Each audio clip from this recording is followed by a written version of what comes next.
મિત્રતા કરો તો એવી કરજો, ચાહે ગરીબ હોય કે ચાહે અમીર હોય, એમાં ભેદભાવ ન રાખતા. કનૈયો કહે છે સુદામો પોરબંદરનો ગરીબ હતો, ઝૂંપડીમાં રહેતો હતો.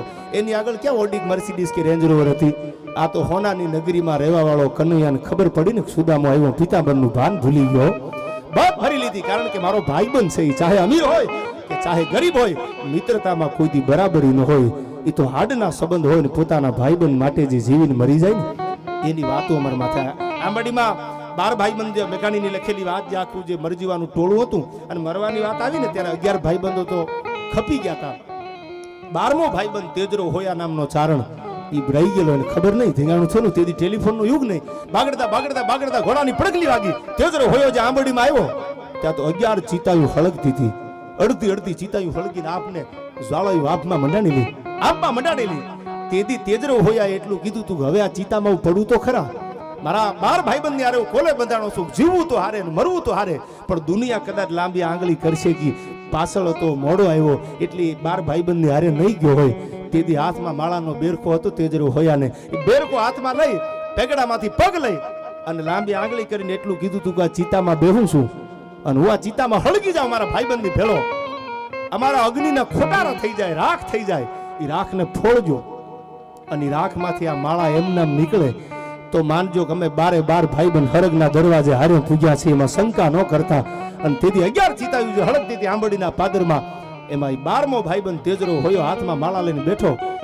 11 ચિતાયું હળગી, ફાળો 12મો ભાઈબંધ હળગ્યો ને જ્યારે આગ ખોળવામાં આવી ત્યારે એમાંથી નીકળેલી માળા આજ પણ છે. એ તેજરો હોયાની એમના માળા નીકળી કે એમાં શંકા ન કરતા કે અમે 12 ભાઈબંધ હારે હરગના દરવાજા ખખડાવ્યા છે.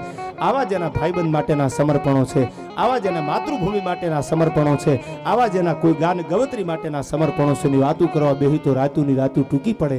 છેલ્લે ભગવતી રાજબાઈને એક કડીમાં યાદ કરતા, જેથી જુનાગઢના રાજાની દીકરી પરણીને જાતી તેથી કીધું ગામ આપી દઉં, ઘર આપી દઉં, કાંઈ ન જોવે, આપણી કુળદેવી કાપડામાં ધોળી આપી દઉં. તેથી નાની એવી મમાઈમાની મૂર્તિ ધોળી આપી અને દીકરી પરણીને દ્વારકા આવી. હાંગડા વાઢેરનું રાજ હતું અને હાથમાંથી ધૂપેલી ઉપાડી. કારણ કે સત્ય છે ને એ અસત્ય ભેળું છે, ધર્મ છે ને અધર્મ ભેળો છે, હારા છે ને નરહાય ભેળા છે, દુર્જન છે ને સજન કદાચ હોય. પણ ભગત બાપુ એમ કહેતા કે પાણીની બોટલ ભરી લ્યો ને, પાણીની બોટલ ઉપર ઢાંકણું બંધ ન કરો અને તમે બોટલને મૂકી દો એટલે બોટલ પવન આવે, ઠેબુ મારો બોટલ પાણીની પડી જાય, એમાંથી બધું પાણી નીકળી જાય. અને જો પાણીની બોટલ ઉપર આમ ઢાંકણું બંધ કરી દો અને પછી પવન આવે, ઠેબુ મારો, ગમે એટલી બોટલને પછાડવાના પ્રયત્ન કરો, કદાચ બોટલ પડી જાય, રડી જાય, પાણી એમાંથી ન નીકળે. એમ આ જગતમાં મૂર્ખ છે એ તો હારા માણાના ઢાંકણા છે. જો મૂર્ખ ન હોય તો હારાની કિંમત કરે કોણ? એ એના ઢાંકણા છે અને એની જરૂર છે જ્યારે જ્યારે. કારણ કે જો હોય નહીં તો ડાયાનું ઢાંકણ કોણ નથી? ભગત બાપુ કહે છે મૂર્ખ તો ડાયાનું ઢાંકણ છે. પણ એ રાજબાઈ ચરાડવાનું પાદર અને એ ભગવતી મોમાઈ હાથમાંથી આમ અભિમાન હતું, પોતાની સત્તાનો સંપત્તિનો પાવર હતો, ધૂપેલી લઈને ફગાવી દીધું કે તારી મોમાઈને કહી દે થાઈ કરી લે. તેથી આંખમાંથી આહુડું પડ્યું એટલું કીધું, માં મારી આગળ બળ નથી, મારી આગળ પૈસા રજવાડું નથી, પણ મારા બાપના ઘરે જુનાગઢના જાપેથી નીકળી ને તેથી રાયે કીધું તું કેય આપી દઉં. તેથી આ મૂર્તિ ભૂલેલી લાવી છું. હવે જો તું જાગતી હો તો મારી આબરૂ તારા હાથમાં છે. તેથી બાપના ટકોરે સપનામાં આવી અને મોમાઈ બોલી તી સવારનો સૂરજ ઉગે જો હાંગડા વાટેરની હિજડાના ટોળામાં ભેળવીને તાળીયું પડાવું તો માનજે હું કાપડામાં ભેળી હાલી છું. ત્યારે લગામ પકડી લીધી. ક્યાં કીત દિલ્હી કીત આગરો અન કીત ચરાડવો સખેદ. આ ચરાડવાના પાદરમાં 14 વર્ષની રાજબાઈ ઘોડાની હરક પકડી લીધી કે હવા વેતની નાગણી ગોતવા નીકળ્યો છું. હું ચારણની દીકરી રાજબાઈ બોલું છું.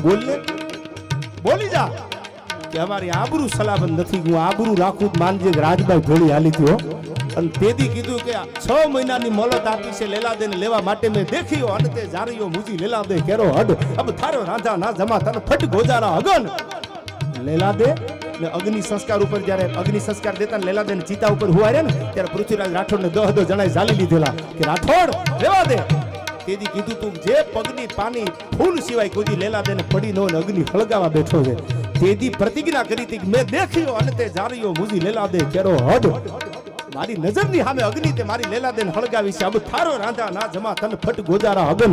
હવે અગ્નિમાં જે બને, અગ્નિમાં જે રંધાય એ પૃથ્વીરાજ રાઠોડ પ્રતિજ્ઞા કરું છું ક્યારે જમીશ નહીં. ઈ પૃથ્વીરાજ રાઠોડ જેથી આયા ચરાડવાના પાદરમાં ભૂલો પડ્યો ને તેથી રાજબાઈ લગામ પકડીને કીધું તું તારી આબરૂ નહીં જવા દો.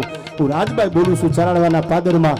અને 3 વાર ખાલી આગ્રાના મહાલયની માથેથી ખાલી મને પડકારો કરજે આ દશામી મીટ રાખીને અને દિલ્હીના કાંગરા ભડકે બાળુદ માનજે કે ઉદારી રાજબાઈ આવી હતી તમે એટલા બધા પ્રોફેશનલ થઈ જાવ ને તો તમારી મેળી ઉપર પથારી બીજા કરી જાય પછી આજી કરવા માંડો ને જે કેમ છો કેમ નહીં કેમ છો કેમ નહીં તેને ખબર પડી જાય કે આ ઈ જ લાગે સમય આવે ત્યારે જીજાબાઈ કહેશે કે દેખાડી દેવું ગમે ઈ જ છે એમો અને ઈના માટે કહેશે પેરી ઓઠી લેજે પાતળા તારે એમ હોય કે હું મહારાષ્ટ્રનો રાજી છું ભૂલી જાજે કદાચ કાલ તારે ખાવા ધાનની વેળા રોક ન રે આમાં દુશ્મનો કેટલા તારી વાટ જો ઉભા છે એના માટે શિવાજીને કહે છે અને એથી આગળ પુષ્પા આવ્યું ને ઝૂકેગા નહીં એ તો હમણાં હું કાયમ બોલું છું ડાયરામાં જેથી બધી જમીન જાગીર ભાવેણાના દરબારે લઈ લીધી તેથી 4 બાપ દીકરો ભાણ ખુમાણ ગેલો ખુમાણ જોગો ખુમાણ અને હાદો ખુમાણ દાઢીના કાતરાન હાથ ફેરવીને કીધું તું કે હવે ભાવેણાની ધરતી હરામ કર્યા વગર નાવલીનું નીર ન પીવું હો શું કીધું હરીફાઈનો યુગ છે ને એટલે મને યાદ આવી ગયો ભરતભાઈ બધા કવિઓએ નોખા નોખા ગીતોમાં છંદોમાં બધી વાતો લખી છે એક નાનો એવો લોકડાઉનમાં મેં પણ છંદ લખેલો કે ગુજરાતની ધીંગી ધરતીમાં મેં એક વીરવર પુરુષોને યાદ કર્યા છે જેતપુર ચાપરાવાળા આલીદળ બોલીદળમાં દેવાયત બોદરે જે માથું ઉગાનું જે આપ્યું એનું બલિદાન સગાળ સાહેબ જે પોતાના દીકરાને ખાંડીને ખવડાવ્યો એનું બલિદાન ત્યારે મને એકાદી બે ખડીઓ યાદ આવે છે ત્યારે સંસ્કારથી ભરેલી વાત છે મેં એક પ્રસંગ લીધા છે ખાલી 8 વર્ષના બાળકને તૈયાર કર્યો ને એ બાળકને ખબર નહોતી પડતી ખાલી પૂછવામાં આવ્યું આટલો બધો તૈયાર શું કામ કર્યો લાંબી આંગળી કરીને જુનાગઢ હામી ગિરનાર હામી કે આ જુનાગઢની આબરૂ રાખવા માટે હું તૈયાર છું છું એ કડીમાં કીધું પણ મેં કીધું એમ કે કાંડામાં બળતો હતું પણ વપરાણું અવળે ને એટલે ખબર ન પડી જેથી પાલીતાણાના દરબારગઢમાંથી 2 વેલડા 2 દીકરીઓ તૈયાર થઈને નીકળે અને કોઈ કીધું કે વેલુડું જાય ક્યાં કે તેદી એમ કીધું કે સાવરકુંડલામાં દેવા કોટીલા નામનો એક મરદ કાઠી છે જો વેલુડું ન્યા વયું જાય જુનાગઢના નવાબે વાત કરેલી નિકા પટવાની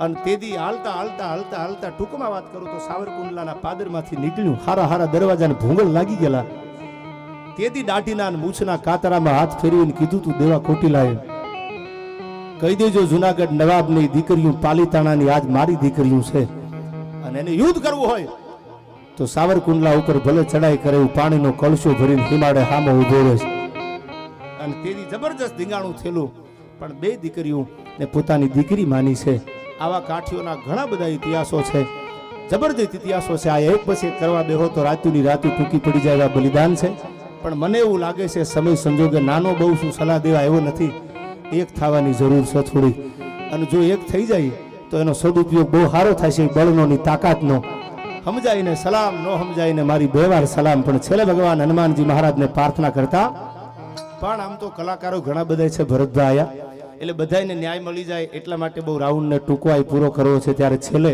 કારણ કે આદિત્યભાઈ છે હજી ઘણા બધા કલાકારો આવકમાં છે આનંદ કરવા માટે હનુમાનજી મહારાજના સાનિધ્યમાં આપણે મળ્યા છીએ આનંદ જ કરવાનો છે જીવનમાં અને જીવનમાં જેને જેને જાતું કર્યું ને એ બધાય જીતી ગયા છે કારણ કે હનુમાનજી મહારાજ એક એવું જ પાત્ર હતા કે જેને કર્યું ઘણું બધું પણ કોઈ દી પોતાના બળનું અભિમાન ન કર્યું શું કામ ન કર્યું રામની આગળ આપ પણ ભજનમાં જાણો છો આપણે પણ સાંભળેલું છે કે મારો રામજી શેઠ સધર છે એના ચોપડા ચોખા રાખે વાલીને જેથી માર્યો તેથી મરતો વાલી કહે છે પ્રભુ મારો ગુનો ખરો કે આવતા જન્મમાં હું જેથી પ્રાચીના પીપળા હેઠ ફણી ભર ફૂતો હું તેથી પારથી બનીને ઠ કરી બાણ ઠબકારીને તારો હિસાબ પૂરો કરી લીજે ત્યારે એક ભજનની કડી મને આ ભજનની ભૂમિ છે ત્યારે યાદ આવે